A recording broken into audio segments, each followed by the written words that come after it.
नमो नारायणायेति जपत्वा शतगुणाफलम एक एव स वै स्वर्गे विद्याधर पतिर्भवेत्। जो भी आप चातुर्मास की इतनी बड़ी महिमाएं, आप गुरु मंत्र की एक माला जपते हैं, सीधे आपको जपत्वा शतगुणा फलम लिखा है, सीधे 100 गुना उसका फल मिलता है।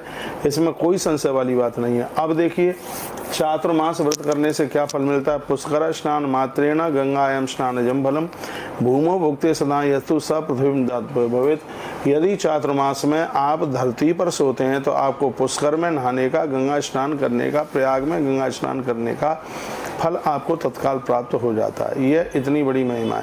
पंचगव्यासनो विद्वत चांद्रायणा फलम लवेत। भगवान को नहलाइए पंचामृत से इस 4 महीने, तो आपको चांद्रायण व्रत करने का फल प्राप्त होता है। इतना बड़ा महात्म्य इसमें वर्णन किया गया है। कहा गया पत्रेषु यो नरो भुक्ते कुरुक्षेत्र फलम लवेत।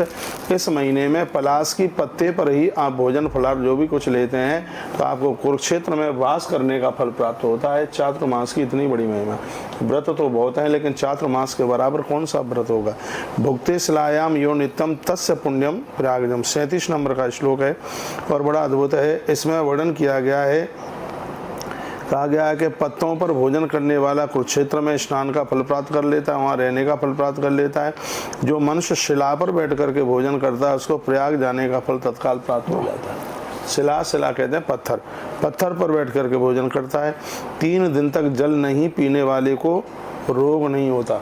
कोई भी 3 दिनों का चुनाव कर लीजिएगा, जिन्होंने 3 दिन चातुर्मास में, चौमासे में, चातुर्मास में 3 दिन तक जल न पिए, तो कहा गया कि उसको जीवन में रोग नहीं आ सकता।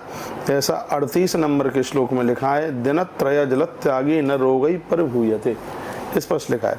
तांबे के पात्र में भोजन करने वाला नियमित क्षेत्र में स्नान करने का फल प्राप्त करता है। इस महीने में कांसे के पात्रों को प्रयोग में नहीं लिया जाता। यदि कोई तांबे के पात्र में भोजन फलाहार